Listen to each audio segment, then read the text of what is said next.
For the past 28 years, beginning just after Purim and continuing until 1 week before Passover, Rabbi Hillel Baron, director of the Chabad Lubavitch Center in Columbia, has educated and entertained between 50 and 150 children per day at his model matzah factory. During his reign as matzah man, an estimated 40,000 children have kneaded, rolled, and poked holes into their very own round of unleavened bread. Preschoolers from the Ben and Esther Rosenbloom JCC and first graders from Talmudical Academy of Baltimore visited last week. As they sat on the floor, wriggling and chattering with anticipation, Baron explained that the matzah made at the center was not to be taken as kosher for Passover matzah, but the story and process seemed to unfold for the children just the same.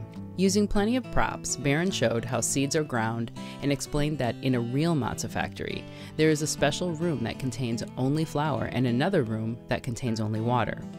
When baking commences, water is carefully added to the flour outside of the rooms so as to not accidentally contaminate any remaining ingredients. At this point, the children clearly needed to expend some energy, and Baron played the crowd perfectly.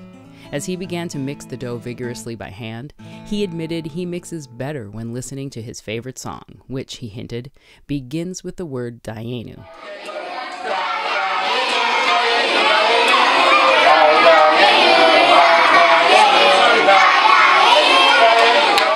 Next, the children lined up at long tables covered in white cloths and preset with matzah dough balls.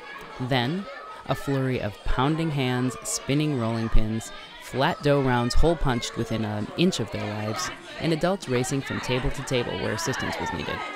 As the urgency to complete within the prescribed 18 minutes rose, so did the decibel level.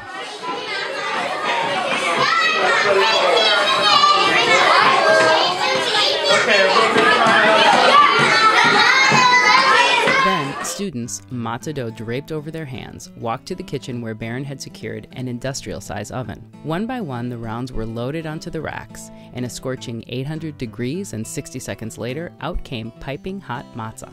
The children recited the blessing over bread and finally tasted of their efforts. If you're ready, go.